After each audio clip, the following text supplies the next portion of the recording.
So 2 a.m. in the morning, and we continue our journey into our Grandmaster dream through learning about the Leningrad Dutch, because in order to become a Grandmaster we need to have an opening repertoire, right? And in order to have an opening repertoire we need to study something. That's what they tell us, the guys from the space repetition. So today we watch a game between Sutkovic Damir 23-18 and Kovacevic Vladimir 24-82. This is the Open A in Zadar, Croatia, played in 2007. White begins with d4 and black, to scramble a little and not let white know what he wants to do, plays d6. Now d6, I wouldn't do it if you don't know the pirk, which means in case white plays e4, right? Because then you need to do something like this, blah blah blah. So kind of be careful what you wish for, because white can scramble too. But white was a d4 player, and so he only knows how to play c4, that's it. And so you are lucky for this time. And then black enters the Dutch with this move. Knight c3, knight f6, bishop g5, and this is a move that has been used lately to damage the Dutch, because if you remove that knight, okay, like this, let's say, and you have to play this, or this is even worse because at that point you're dead, right? If you play this, clearly your Dutch is not really good. So this bishop g5 going to take f6 is kind of important, and so we understand why black wanted to play d6 right away, because he wants to have this square free for putting his knight, so if he takes, it takes back. So that's the reason behind, right? And in fact he plays knight b d7. Now we just notice that it was a chess 960 position, because the king and the queen didn't want to stay in their usual square, but I solved the problem right away.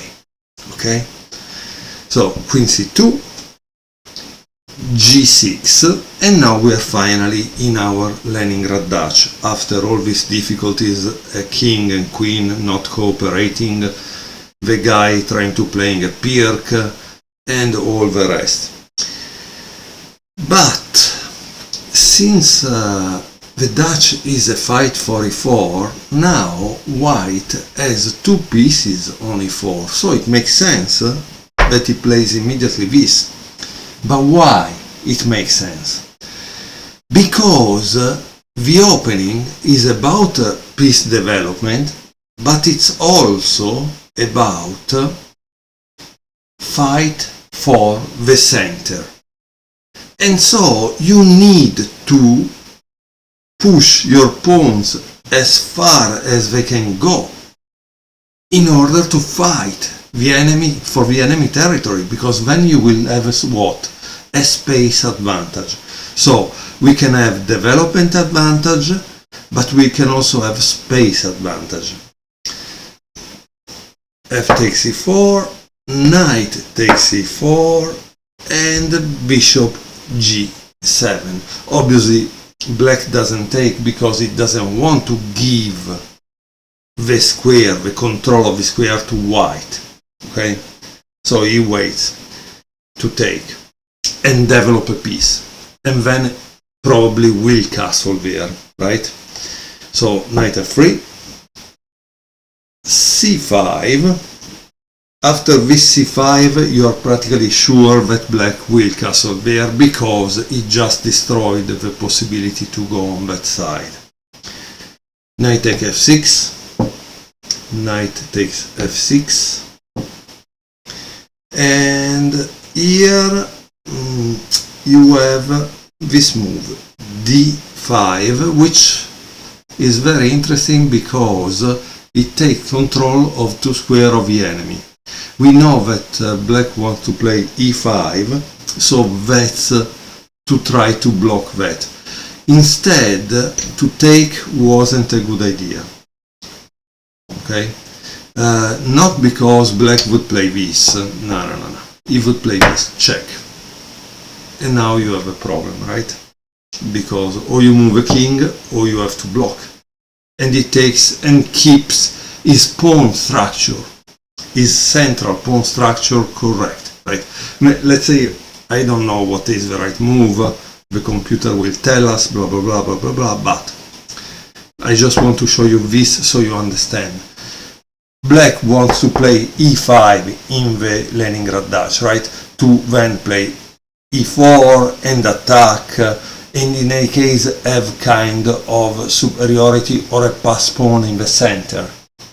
So that's why he wouldn't take back with d takes c5. Because obviously you want to have a kind of unbalanced pawn structure which will result in a pass pawn that will create a problem to your enemy. Because a pass pawn at a certain point needs to be blocked and something must be given to block that, right? So that's why d takes c5 wasn't good, and d5 probably it was a little better. Now, finally, black castle. I say finally because we are at move 10. Bishop d3, attack on g6, h7, probably the idea it could be h2, h4, h5, even a sacrifice. Sometimes it's a sacrifice of a rook for the knight could be a good idea because you want to dismantle that defensive structure, right? That wall of pawns that you have in front of you. Okay, so after bishop d3, black doesn't want to leave anything to chance, and he wants definitely to attack the center, the enemy center. So he doesn't play e5, hoping that white will play d takes ec and passant. No. He plays e6 because he asks the question immediately to white, what are you going to do? And obviously white doesn't want to have an isolated pawn that will fall, and so it takes immediately. Black gets the advantage now of having finished the development practically. Castle and queen c7, and now it's finally finished the development because both sides have put the rooks in connection, right? Connection of the rooks. Okay, so now this is the moment you take a break. You start to think. No? You don't continue in autopilot, because this is the moment when you have to create a plan. Why do you have to create a plan? Because the opening phase is over, and now you need to create a plan for the middle game. The plan is based on the pawn structure. That's why we need to study books like this about pawn structures. And I have also another book that I cannot, oh my god, it's so heavy. I wanted to show you also this book. Just a second, guys. Oh, and this is another book that we must study about pawn structure, because once we know the pawn structures, we will be able to create a plan. If we don't know the pawn structures, at this point, this position doesn't tell us nothing. So what do we do? I don't know. What do I do? So instead, if we know the pawn structure, we see one thing. This one is a back foot pawn is a weak pawn because it cannot be defended by any other pawn. So black probably needs to solve this problem. Okay? White, for logic, should try to attack that, but his pieces are not placed correctly. Why? Because in order to attack should block the square and then amass the forces on that side. But he doesn't have a knight here that could be going here, right? Or that could control that to avoid that the pawn gets pushed. And so I don't know what will be the plan for white. Maybe he will try to take control of the open file. But why? Because clearly black can put immediately another rook on the open file.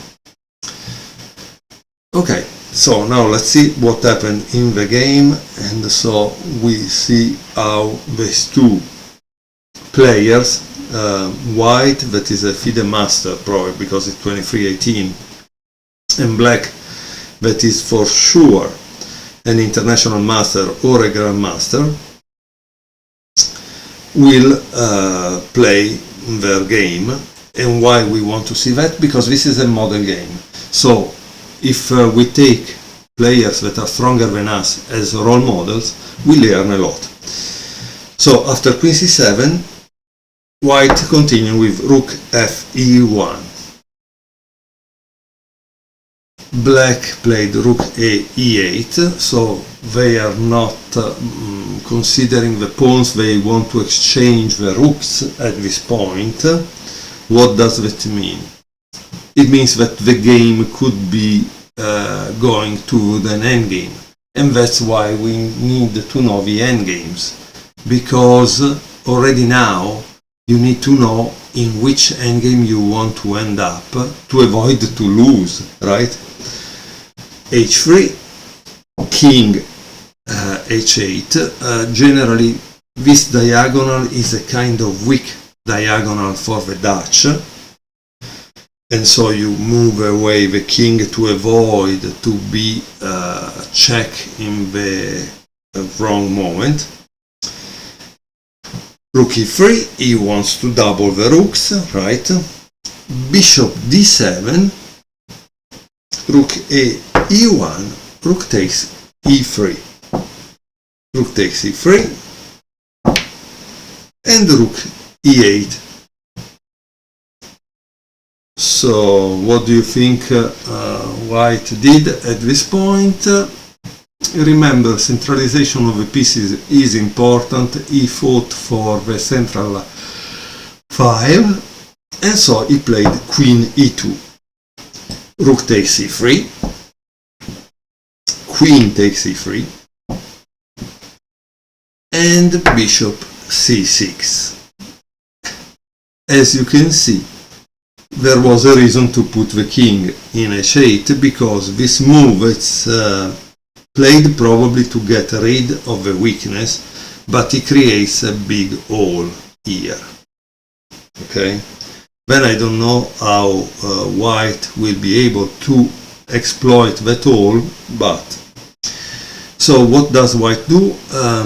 White starts to get rid of one weakness, that is this unprotected pawn. There is also this pawn that is unprotected, and so he plays b3.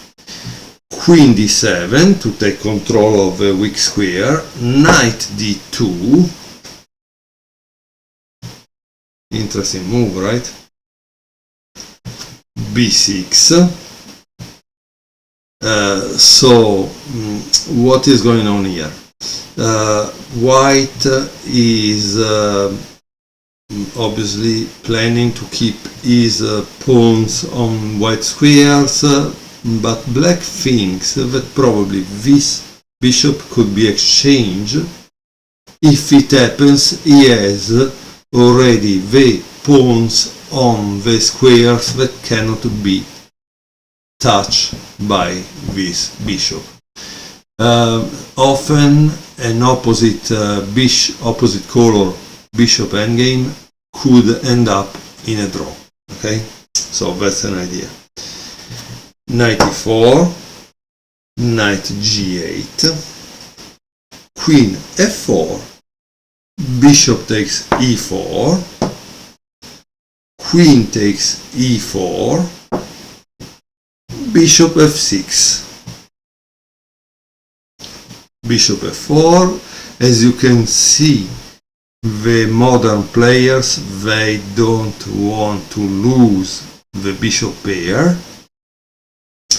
Queen e7, queen takes e7, and bishop takes e7. I guess at this point white was happy with a draw, or with exchanging the pieces and entering an endgame with a bishop pair, because he thinks, I could win a bishop pair endgame. Well, let's see. Bishop e4, knight f6, bishop c6, king g7. Obviously in the endgame you need to centralize the king.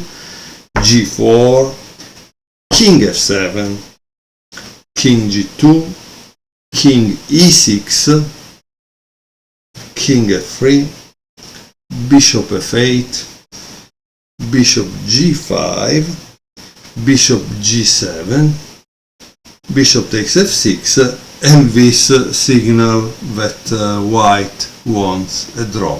Why? Because, like I told you, it enter in an opposite color bishop endgame.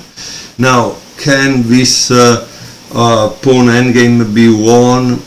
Maybe, but these two players are kind of higher rated, and probably they have played it more than once. As you can see, here they are all on white squares, here they are all on dark squares, which means this bishop cannot touch them, and this bishop will defend them, and this bishop cannot touch these, right? So what do you do?